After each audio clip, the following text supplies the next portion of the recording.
Hola, hola, hola. Welcome back to the Insightfulbabes podcast. ¿Cómo están todos? I'm so excited to have you guys here. How are you guys doing? Doing good.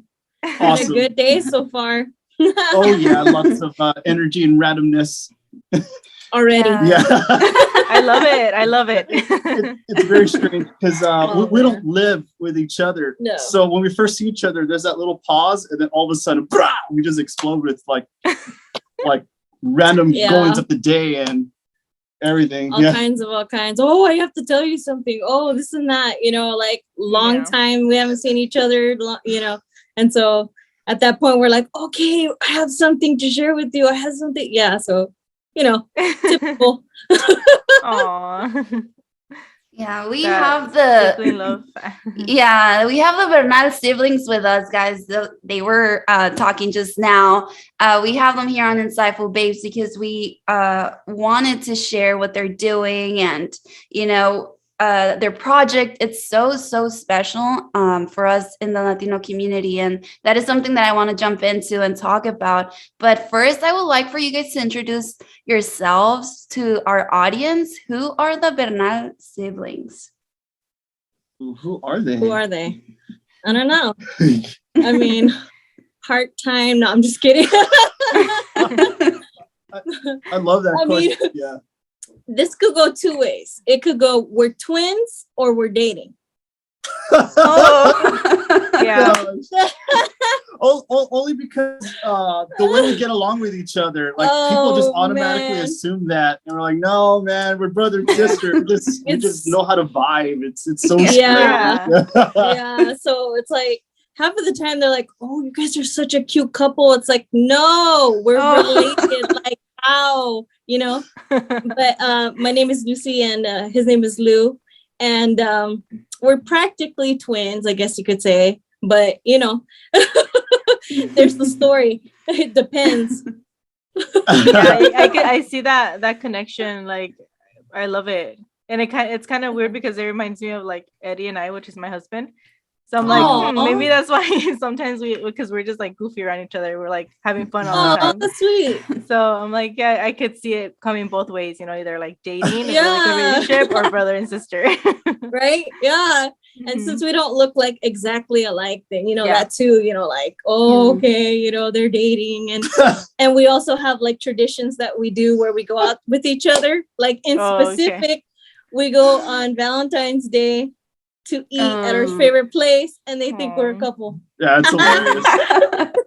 We always go to this restaurant called Northwoods Inn. That place is good. What is that? Where are you guys located anyways? Yeah, like San Gabriel Valley, which is 2 separate cities though. 15 to 20 minutes away from LA. Yeah, just separate houses. Yeah. So like I like my independence, Yeah. Just saying. She definitely does. Like, I had enough of this guy. Go. Mm-hmm. Yeah, that's cool. That's a cool thing you could do with siblings, though, because with my husband, I can't do that. You're stuck. Careful. He's watching. Just kidding. His ears are ringing. What? I know, right? He's in the next room, like, just wait. Oh man! You mentioned me on the podcast. No, it's true, huh? Yeah, so it's awesome. Yeah, that's us, and we've been involved with a lot of crazy life scenarios and artistic scenarios. For sure.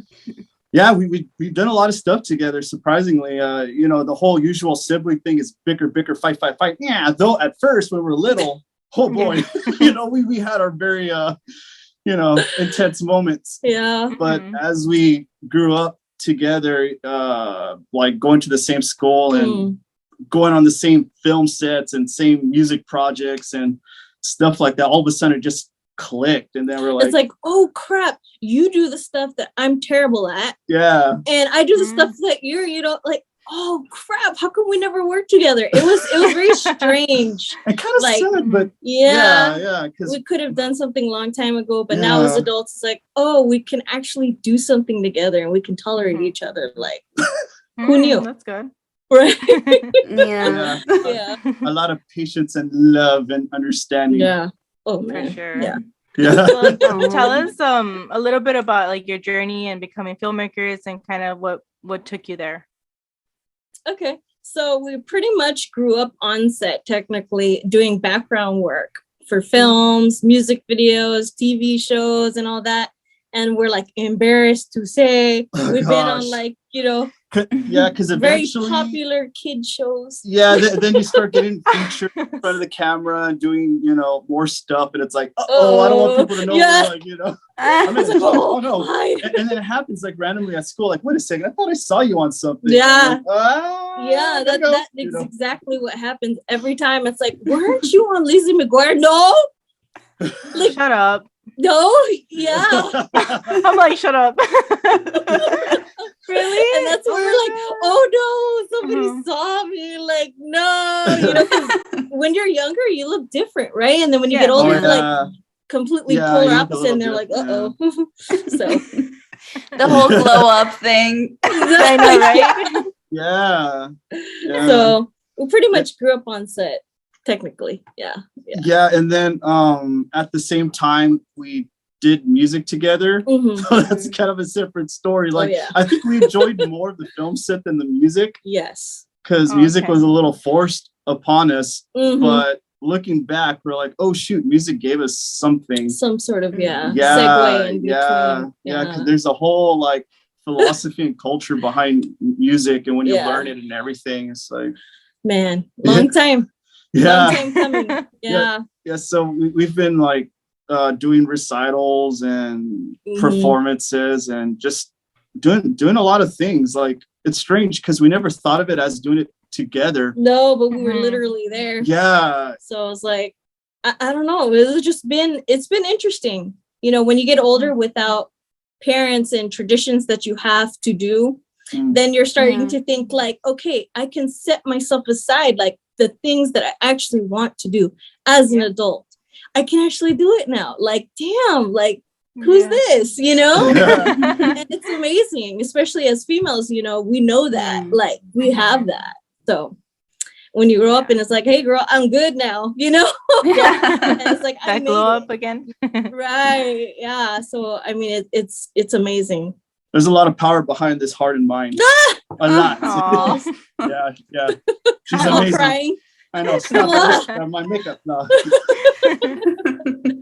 You guys are the best. How did you guys Thank you. like grow up on set? Like how is like what's your background or like your family or Oh, Oh. yeah. Well, yeah. I mean, Man, how it happened It was randomly. yeah. Yeah, because all of us, I think were we put in acting school at first, or I did we just think- jump into it? Yeah, I think our mom was like, okay, I see them such as performers, they it's no way that they can't be in film. So then she goes, okay, we'll go get you an agent, we'll go get you, this and that. And then we're like, I don't even know what I'm doing. Do you remember that? That happened. Yeah, it was like everything just flashed. His at reaction us. was funny. Yeah. Sorry. Yeah, it was interesting because Yeah. after that, I think the first thing we did was an LL Cool J music video. That's right. And it was What? at school. Yeah, it was a Yeah. trip. It was a trip It because was seeing all the nuts. lights. That's so awesome. That's so Yeah, cool. that was our first thing. Yeah, then LL Cool J shows up. He's like on a motorcycle and everything. We're like, it's awesome. What? song was Okay, it? you know what? Let me start I looking can't these remember up. the song. Like, I tried looking it up the other day, Dang. but Uh-huh. I can't remember what it was, and I'm Yeah. searching for it. Yeah. I'll Is it try- like was it like a video? Like were you guys like extras in the background or like Yeah, that was our Yeah. first thing until I get our feet wet and everything. Yeah, it was literally. Oh, fun. man. Yeah, it was Yeah. a ride. That. Oh man, we should have looked it up before. Mm-hmm. Okay. Yeah, We could play it in the Yeah, background. that would've I been know, fun. right? Actually, well, okay. I'll stop. No. I was like, can I look for it? Yeah, Yeah. Let's see. I want to look for it now. I'll do another search on it Yeah. because it's just one of those things where it's just lost in the bundle. I Oh don't yeah, for sure. know. I don't remember the song, Yeah. but it was very popular at the time. And then we're talking about 90s. Oh yeah, this was like Ooh. 90. We're Yeah. talking about 90s. So 95? this was like a while back. Yeah. No, so- I mean, hey, I was born in We're all 90s babies here. Okay. That's good. That's good. So you'll know our references then. We're like Nickelodeon kids.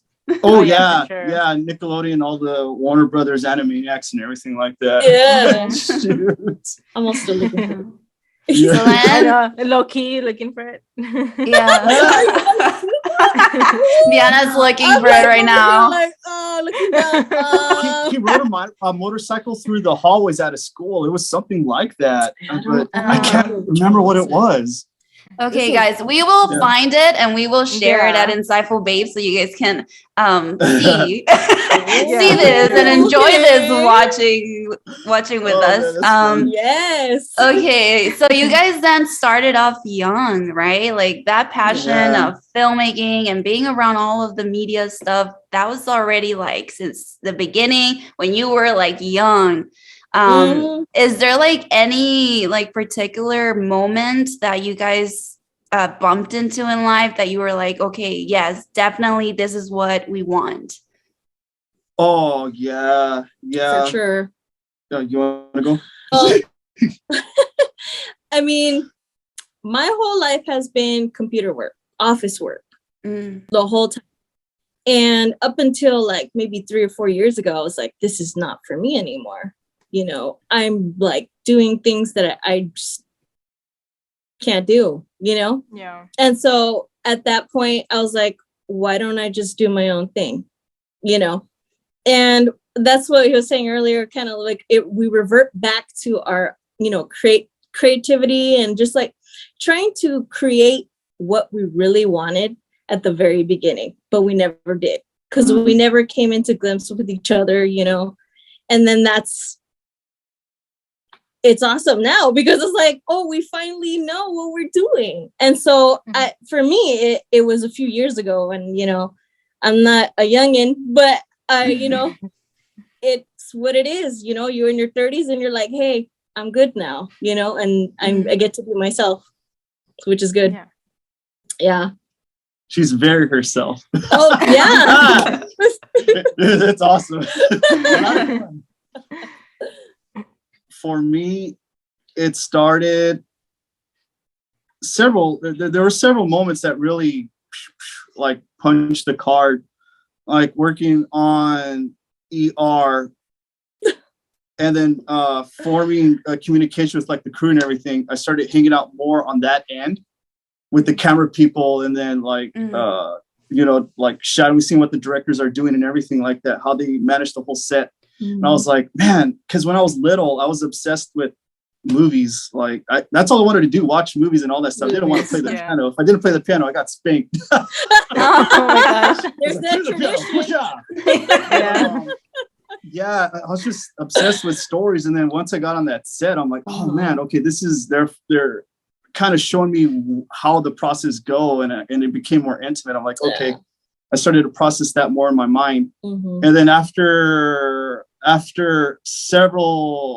some years, and then the writer strike happened, and then I had to take an office job, and oh boy. It's those office jobs. Yeah. I had an office job for like 3 years, I think, or something. And like I'm a hyper creative type, and it was a real soul killer for me. It was. Because oh man, it just really like starts to get on the mind and everything. So after that whole business thing, after I got out of that, I started getting into like collaborations with different people, with like a studio and at a church and stuff like that. And then it was okay at first, but then little by little you start to see you know, people for who they really are, you know, the ones where they put on a certain skin and all of a sudden, wait, whoa. Whoa, you know, that whole thing. And then, just a lot of stuff happened in between there. And, you know, I just couldn't take it anymore and then just pretty much left for reasons. And after that, I went on a whole adventure, you know, meeting all kinds of people, writing different stories and, you know, sharing talks and, you know, just that whole thing with all kinds of people, you name it.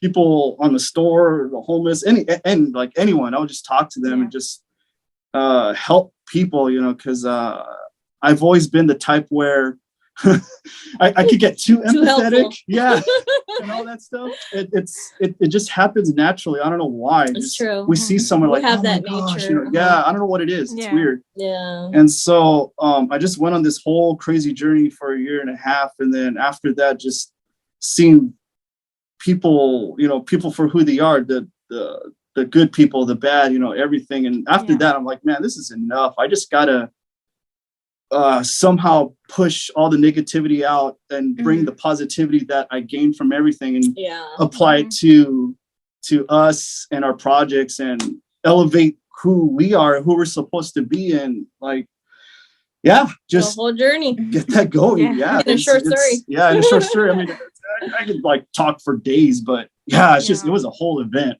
It was an event. Like, let me tell you, it was wild. Oh my gosh. Yeah, I feel that like everybody has to go through something like that, no? Right? Like we all go through certain situations where we just have to realize that, okay, this is not what I want to do, or this is not for me. Like, nope, I can't be stuck in an office the whole day. Like, no, we're all different. We're all different. But like when you find that one thing that you love, it's like you're never working, right? It's not even like a job, right? It's awesome. So, alrighty, I want to go ahead and jump into the project that you guys have been working on, Estra Love. Tell us a little bit about that. Where did like that idea come from, and how's it going so far? You know, I think I started writing it when I was at your place one time randomly. It just came to my head. And it was for a music video. It was going to be a music video at first because we're like, oh, this, you know, let's get back into songwriting and everything like that. And then I started writing out ideas of this lyric that came to my head immediately. I want to sit and stare at you. And the melody went something like, I want to sit and stare at you. Something like that. It was just very lyrical and shapy, like it flows.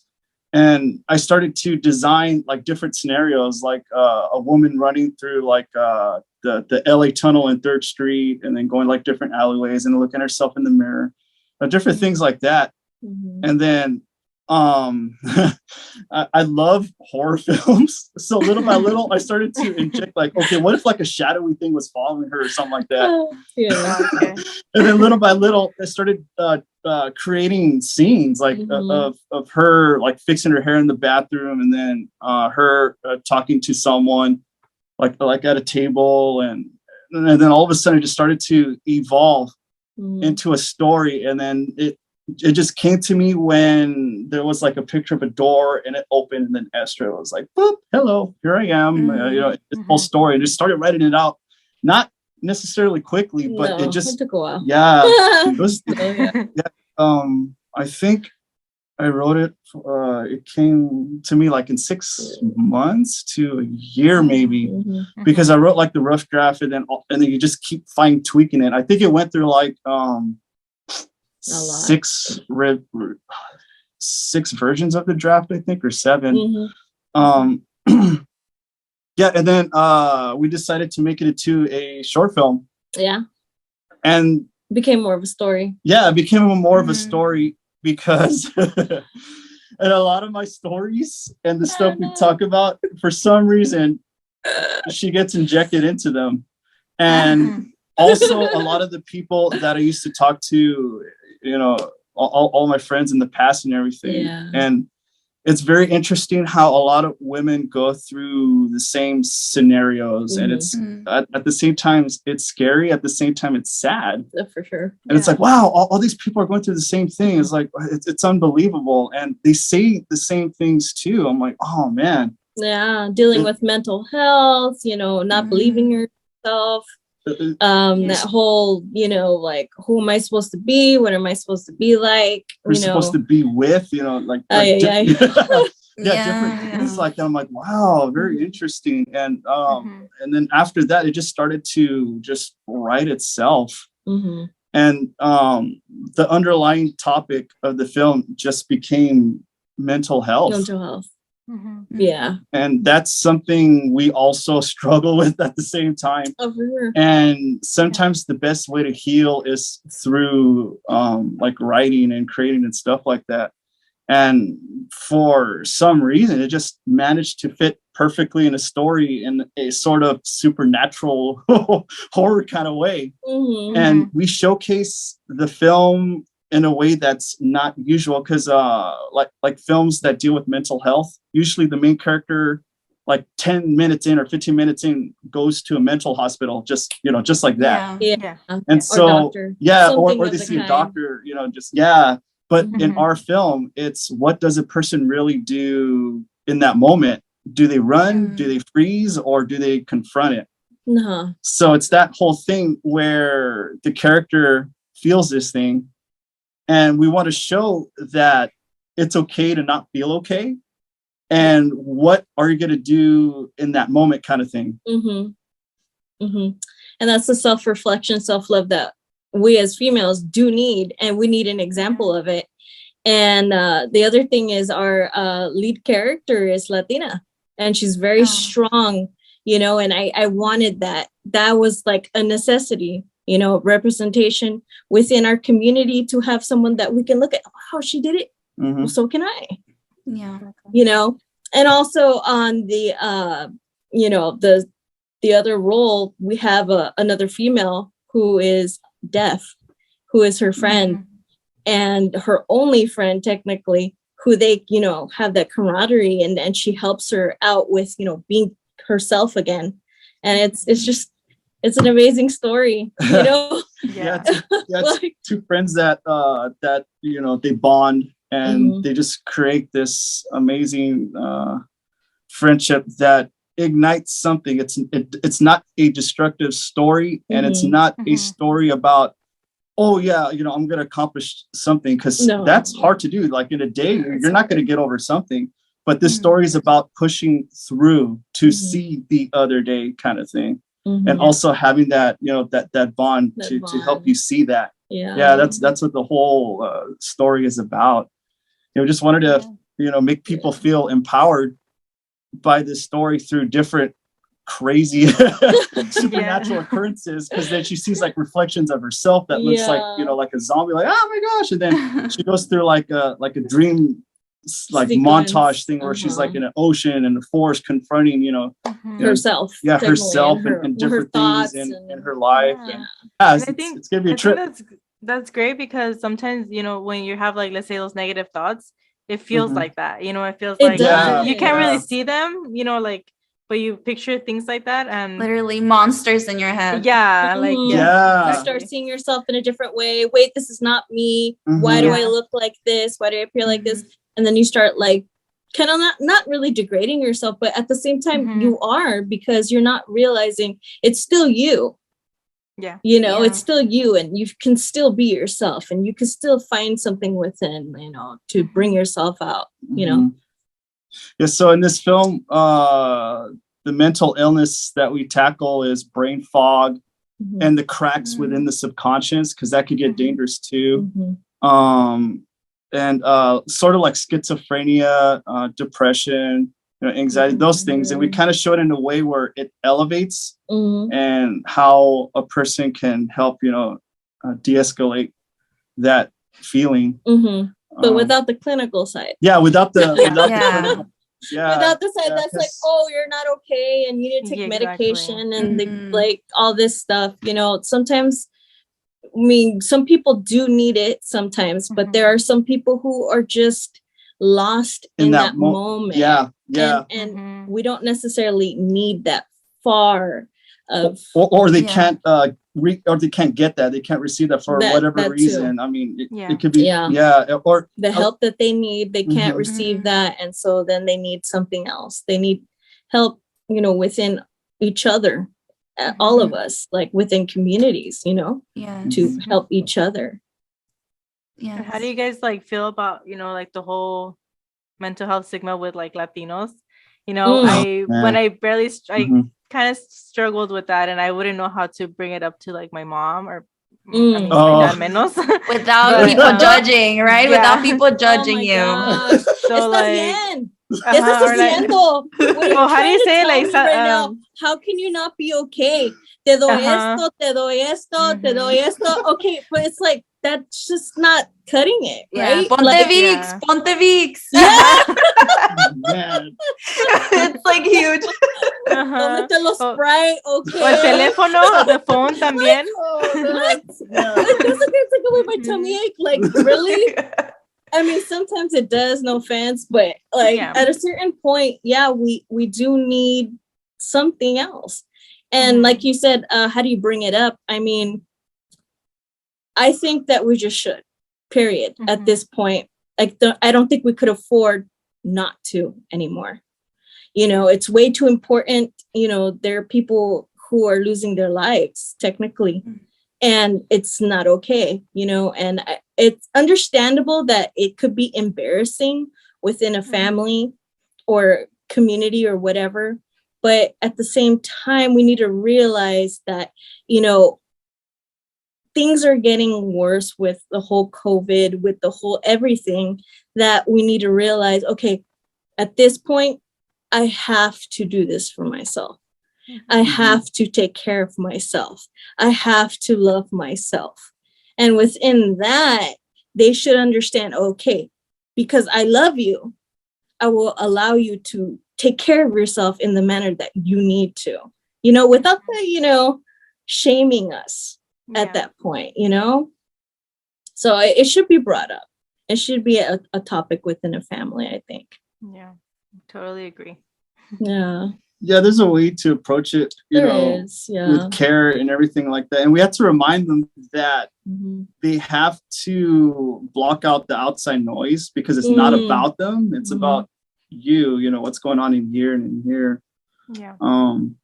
That's true. And I feel like, oh, go ahead. Sorry. No, go ahead. Yeah. No. Yeah, I just feel like when COVID started, I kind of like slowed everything down. So you never even knew, like for me, I never even knew I was struggling with that, because I was always on the go, like busy here, you know, doing this and that, seeing people, doing all this. But when it hit, it's like you got that time to kind of slow down and like really see what's going on in there. Yeah. And I think like it's everything slowing down kind of brought all those feelings and those thoughts out. So I feel like it's really important right now to also talk about it. For sure. For sure. Yeah, I feel like the level of it just, you know, it heightened. Yeah. Very because severe. Who knows when we're gonna really come out of this thing? It's gonna make a change for sure. Like, for sure. On all levels. Very important. Yeah. So how has filmmaking been for you guys right now with everything that's going on? We know that there's a lot of misrepresentation going on with us, whole Latino community. How has that experience been for you guys so far? Oh, man. Oh, man. I mean, we have some stories about some shows that were like, well, you can't be in it. Like, what do you mean I can't be in it? Yeah, you know, like phone calls were, oh man, I remember one made me so mad, like, because I don't know if I should say the name of the show, but I was calling for a show and they had openings and everything like that. Okay, you know what, I'm just gonna go ahead and like just call them up and, you know, talk, and then say, hey, I'm so and so, this and that, you know, my background and everything, and then all of a sudden they say, oh, like, why do you call? We don't need people like you.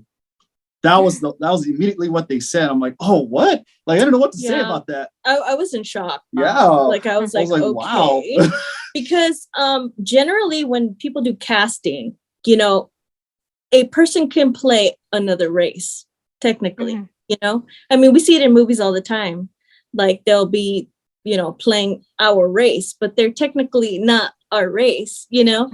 And so it's interesting because like that exact show called me like 2 days after and said, oh, we want you to be on the show. It's like, how? What? It was I was like, how? You know what I mean?